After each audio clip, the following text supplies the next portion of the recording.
Professor Portela, eu recebo mais informações aqui e, ao contrário do que a gente estava achando, ela não estava tentando decolar, ela estava pousando. A informação que acaba de chegar é justamente essa. A gente já tem mais informações também sobre a aeronave. A Rede Voa confirmou o acidente com essa aeronave prefixo PRGFS. E lá em Ubatuba, a aeronave saiu do aeroporto municipal de Mineiros, em Goiás, com 5 pessoas e tentou pousar em Ubatuba. As condições meteorológicas eram, segundo aqui as informações, não eram boas, tinha chuva e tinha pista molhada. Após o pouso, a aeronave ultrapassou a pista, atravessou o alambrado, como a gente vê as imagens, da cabeceira 09, atingiu uma mulher e uma criança, ambas estão com vida. O Seripa já foi acionado, está colhendo as informações neste momento para saber e investigar as causas do acidente. Foram resgatadas 4 pessoas, sendo um casal e 2 crianças. O piloto ficou preso nas ferragens e acabou morrendo. E segundo as informações da prefeitura, outra vítima também foi morta, também morreu nesse acidente. O modelo da aeronave, me ajuda aqui, Portela, é modelo Cessna Citation, é isso? Citation. Cessna, é isso? Citation Cessna, 5, Cessna, Cessna Citation Cessna. 525CJ1. Esse é o modelo da aeronave. O que a gente pode falar a respeito dessa informação que chega, né? Não estava decolando, estava pousando, Portela. Sim, e essa informação ela é preciosa e a gente não, quando começa a acompanhar um acidente como esse, elas vão chegando, mas acaba incidindo no mesmo problema, a situação da pista. A pista não estava e as condições climáticas não estavam favoráveis a esse pouso. Então ele teve o problema de aderência, como a gente vinha falando da questão do atrito, ele precisa controlar a aeronave para decolar, mas muito mais ainda para pousar, principalmente se tratando de uma pista curta, limitada. Então, muitas vezes a decolagem é feita em outro local distante, com condições climáticas diferentes. E quando chega nessa região, essa é uma região conhecida pela dificuldade para pousos é, em condições visuais, né? Porque é uma região que tem muita chuva. É ali a área de Ubatuba, Paraty, Angra dos Reis.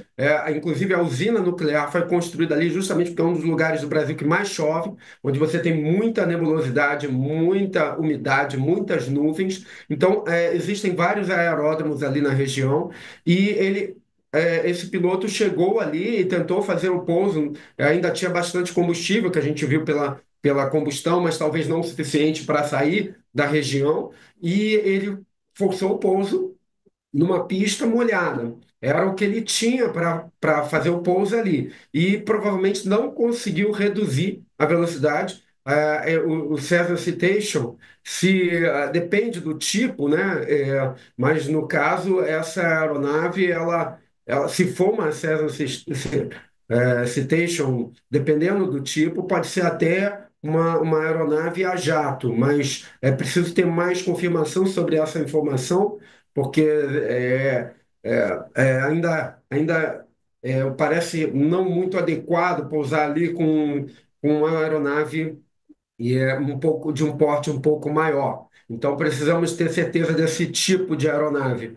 É uma aeronave que é muito usada, muito conhecida, é segura, desde que sejam seguidos e obedecidos os procedimentos e regras da aviação internacional. Então a gente precisa Portela, confirmar essa informação, reconfirmar várias vezes para ver se ele estava realmente usando um Cessna Citation.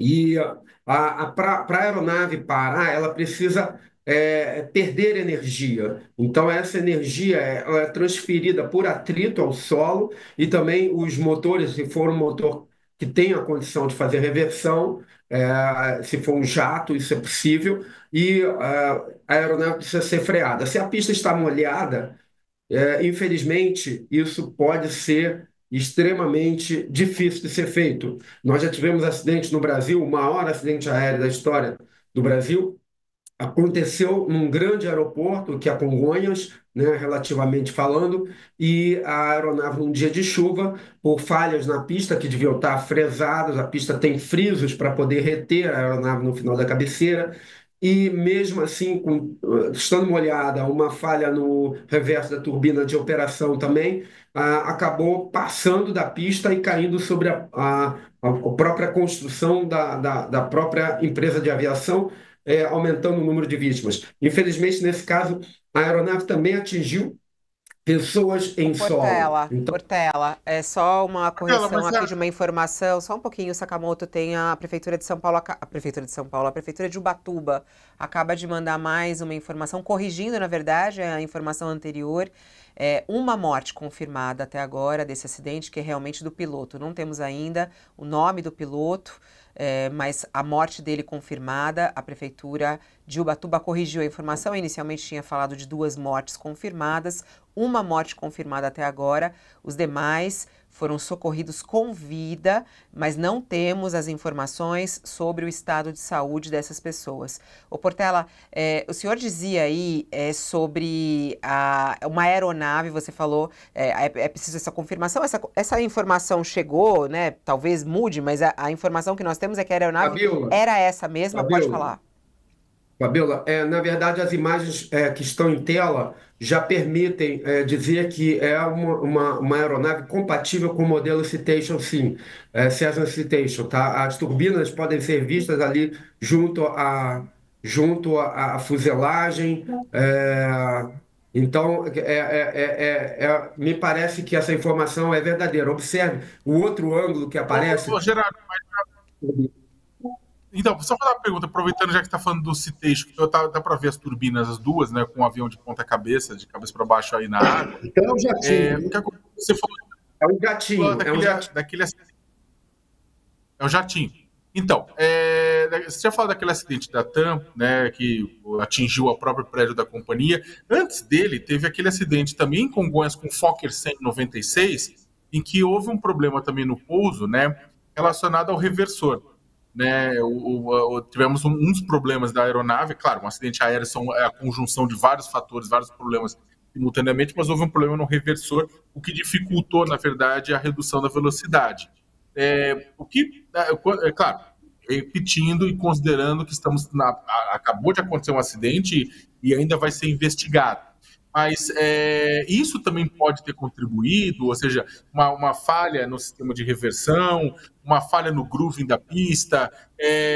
Que elementos, agora considerando que exatamente esse pouso pode ter contribuído e considerando que era um jato? Isso acabou. Essa é uma pergunta delicada. Eu, por exemplo, se me oferecesse uma passagem nessa aeronave para esse aeródromo, eu preferia ir de carro. Mas é uma questão pessoal. Por quê? Porque dentro do regramento, muitas vezes você faz um regramento contemplando uma época, um período, uma realidade, uma quantidade de aeronaves, e você admite uma certa liberdade para a decisão do piloto privado. Então, precisa ver se esse era um voo privado, um voo comercial, um táxi aéreo, se era uma aeronave própria, pilotada por uma tripulação paga pelo dono, ou se teve bilhetagem, teve pagamento para fazer o voo. Tudo isso envolve que tipo de rigor existiu para que essa aeronave decolasse. Porque o rigor de um voo comercial é superior ao rigor de um voo privado. Mas eu diria que em condições como essa de clima, apesar de ser uma excelente aeronave, a excelente aeronave, eu acho que em termos de gerenciamento de riscos, aí é que entra a engenharia de riscos, é que, considerando a questão climática, a aeronave, ok, muito boa, mas a pista não é uma pista sabidamente limitada. A região não é uma região com um histórico de dados muito motivadores para arriscar um pouso nessas condições. A gente teve um acidente nessa região, muito próximo, em Paraty, com o terrorista Vasque, com o King Air, que é uma aeronave extremamente segura, no mesmo nível ou mais até do que o Cessna, Citation, sendo que tem até paraquedas. O avião que o Teori Zavascki estava usando tem até um paraquedas. Se tudo der errado, os motores falharem, ele consegue descer. Mesmo assim, foi um acidente fatal, justamente por tentar pousar no aeródromo de Paraty, Agora, cair do lado. ô, Portela, isso que você está falando é muito importante, né? Porque até me chama a atenção, o senhor é especialista em gerenciamento de risco. O senhor falou que se lhe convidassem para ir com essa aeronave e descer nesse aeroporto, o senhor preferiria ir de carro. Agora, quem fica responsável por dar autorização para essa aeronave pousar lá? Com essas condições climáticas, nesse aeroporto, existe aquela central de controle que autoriza ou não? Como é que funciona a autorização para essa aeronave que decolou lá de Goiânia, pelo que a gente tem de informação, né? Ela decolou da cidade se não me engano, foi lá foi do Aeroporto Municipal de Mineiros, em Goiás. Que fica em qual cidade esse aeroporto? Não sei. Ela recebeu autorização de quem para pousar nesse aeroporto? E quem é que é responsável por isso, Portela? Em primeiro lugar, é preciso saber se esse é um voo privado ou comercial, tá? O que governa a aviação, as atividades de risco em geral, que a engenharia permeia, são os regramentos técnicos, as normas. Apesar de algumas delas terem até força de lei, elas não são leis. Por quê? Porque a tecnologia evolui, os cenários evoluem, elas precisam ser constantemente atualizadas. Então, a primeira coisa que aquele que planeja o voo precisa fazer é ver se tudo que ele está fazendo está de acordo com as normas. Então é preciso checar se o plano de voo, tudo foi feito considerando as condições climáticas, a questão de pesagem, de carga, tudo foi avaliado. Porque um avião com sobrecarga, ele vai ter mais dificuldade para pousar, vai precisar de mais pista, por exemplo. Então, tudo isso precisa ser checado, é a primeira coisa. Segundo, se for um voo comercial, essa avaliação, esse plano vai ser submetido a um aeroporto, a ANAC, que vai avaliar, autorizar, liberar ou não. E então, é um cenário. Agora, se for privado, isso é feito um registro, mas a decisão fica muito por conta do dono da aeronave no final é do piloto e o comandante, mas e se for bipilotada, se for um só, é uma pessoa só. É ele que decide, mas influenciado por quem contratou, ou influenciado pelo dono da aeronave, e muitas vezes o próprio dono está pilotando. Então, a decisão passa a ser dele. Então, se ele seguir os regramentos, ele acha que está fazendo aquilo que está nos regramentos. Os regramentos é aquilo que os que antes fizeram aprenderam que dá certo, para que sirva de referência para os que vão fazer não cometam os erros do passado. Então, a gente olha os regramentos para não repetir erros que a gente já sabe que vai dar errado. Então, descumprir regramento, nem pensar. Talvez eles precisam ser revisados, porque os cenários mudaram, tem muito mais gente voando, tem muito mais incidência de aeronaves tentando fazer esse tipo de pouso. Talvez os regramentos tenham que mudar, mas eles precisam ser seguidos e por enquanto, os que nós temos são esses. Então, ele precisa checar isso. Depois, ele toma a decisão, ou ele vai pedir autorização, se for um voo comercial, ou então ele próprio ele vai ter que decidir se ele vai ou não fazer aquele voo. E aí, esse é o ponto mais crítico, porque aí é que entra o gerenciamento de riscos. Porque apesar de você fazer tudo no regramento, apesar de você estar com uma boa aeronave, apesar de você ter informações que você acha que dá para pousar, existe um risco. Mas quando você tem vários elementos críticos, por exemplo, a questão climática está muito crítica, a pista é muito limitada, o avião está muito cheio, é hora de você fazer o gerenciamento de risco. Esse é uma parte que é além do regramento, você precisa avaliar se é prudente ou não. E isso tem uma grande parte, eu diria 80%, exatas, e 20% é experiência. Por isso que é muito importante a experiência de voos anteriores, conhecer o aeródromo, conhecer a aeronave e amadurecimento para entender a complexidade. Às vezes é um passageiro VIP que está insistindo e você precisa dizer não. Talvez isso impacte os seus ganhos financeiros, mas você precisa dizer não. Então, essa decisão de gerenciamento de risco é complexa. E ela pode ser assessorada por um especialista para que as decisões sejam tomadas da melhor maneira possível. E o piloto ele precisa saber gerenciar riscos também. Então, é para isso que existe a formação, o treinamento. O treinamento de um piloto comercial é muito mais rigoroso que o treinamento de um piloto privado. A formação de um piloto privado é limitada, são poucas horas de voo, 40 horas de voo.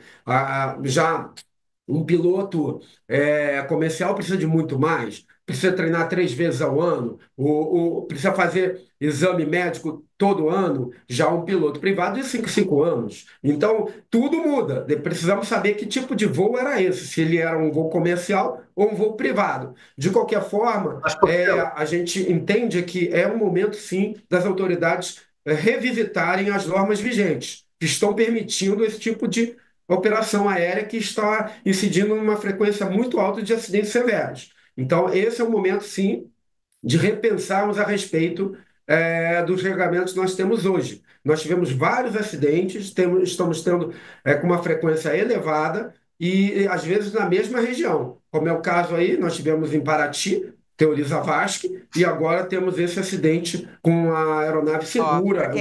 Para quem está nos acompanhando na TV, o intervalo, e voltamos daqui a pouquinho. E para quem quiser, pode continuar conosco pelo YouTube. Nós estamos acompanhando aí as informações em relação à queda de um avião de pequeno porte em Ubatuba. O piloto, infelizmente, faleceu. As informações que a gente recebe do Corpo de Bombeiros, 4 pessoas foram socorridas que estavam na aeronave, 2 pessoas atingidas que estavam andando nessas avenidas. O Thales tem uma pergunta, pode fazer, Thales. Portela, você disse que se fosse lhe oferecido fazer esse voo, você preferia ir de carro.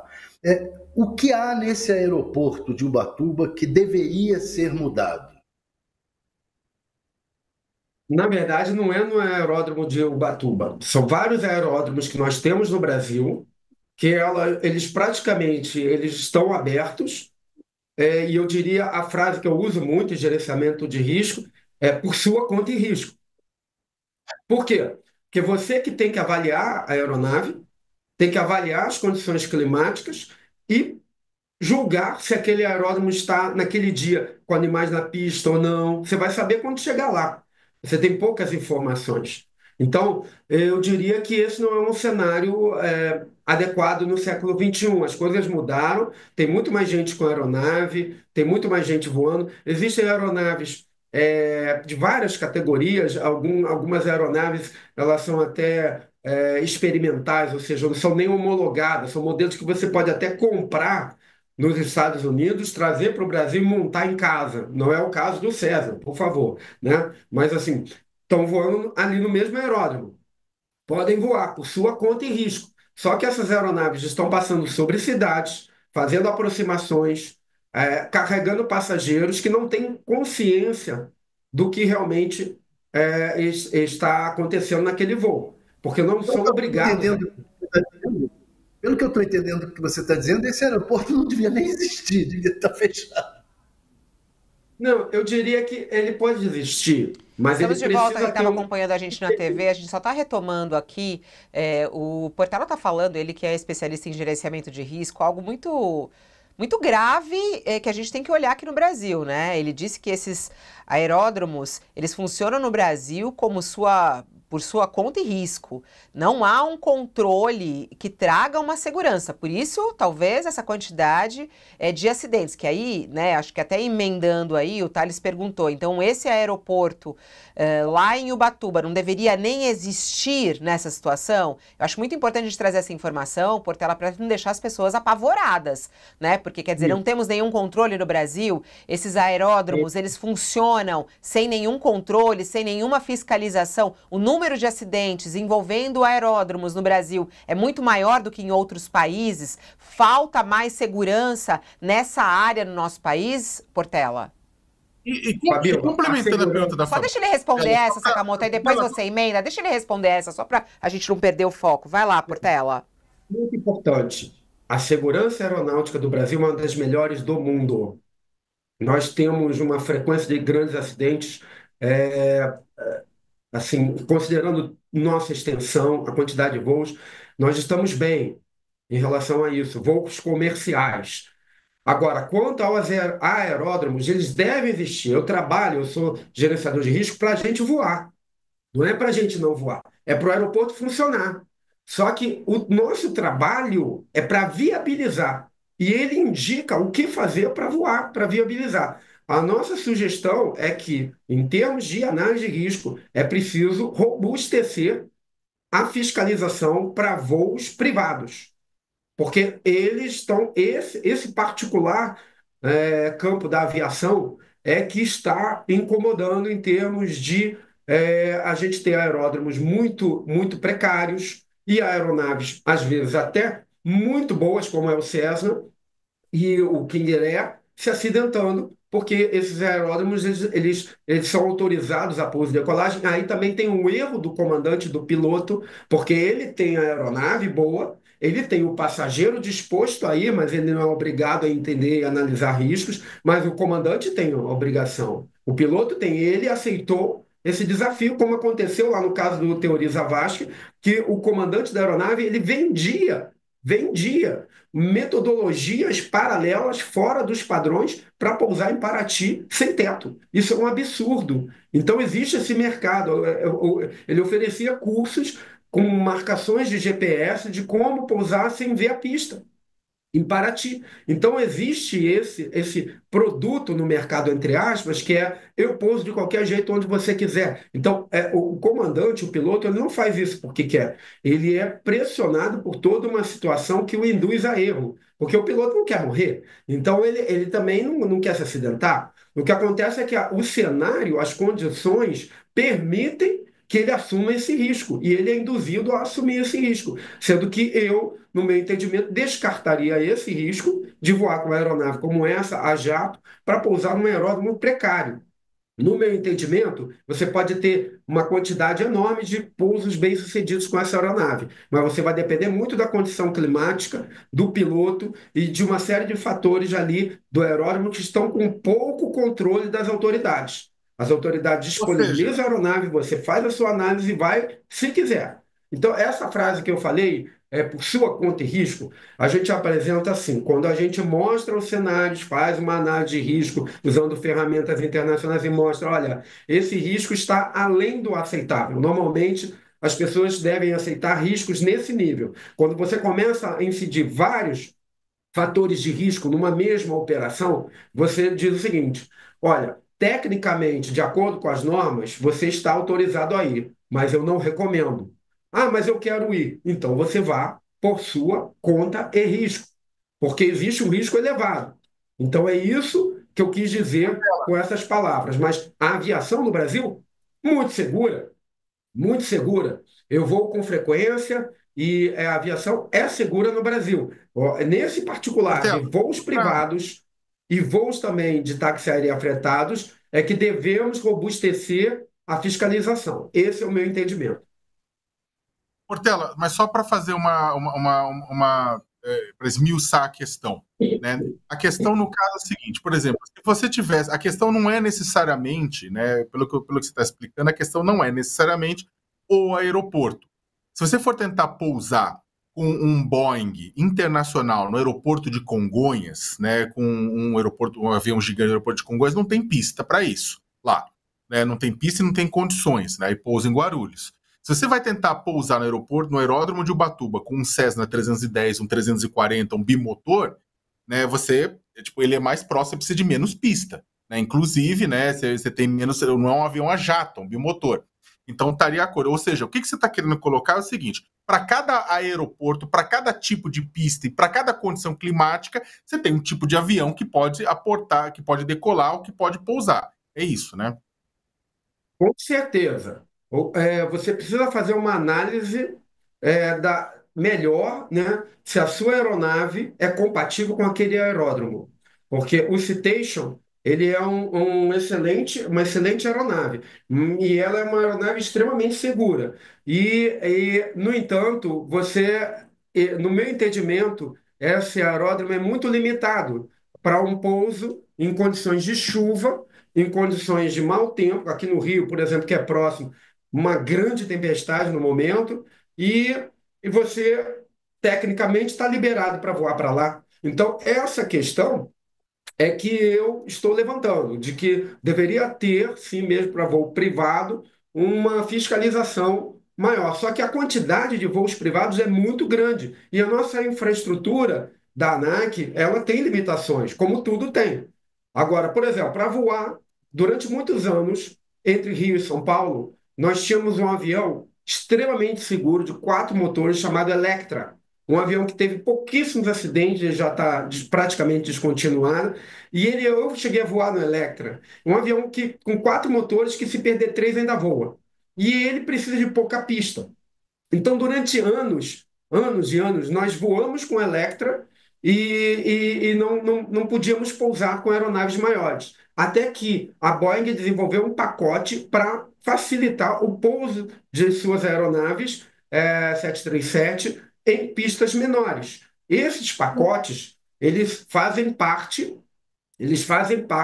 hoje das aeronaves que pousam em Congonhas e também no Santos Dumont. Senão não seria possível.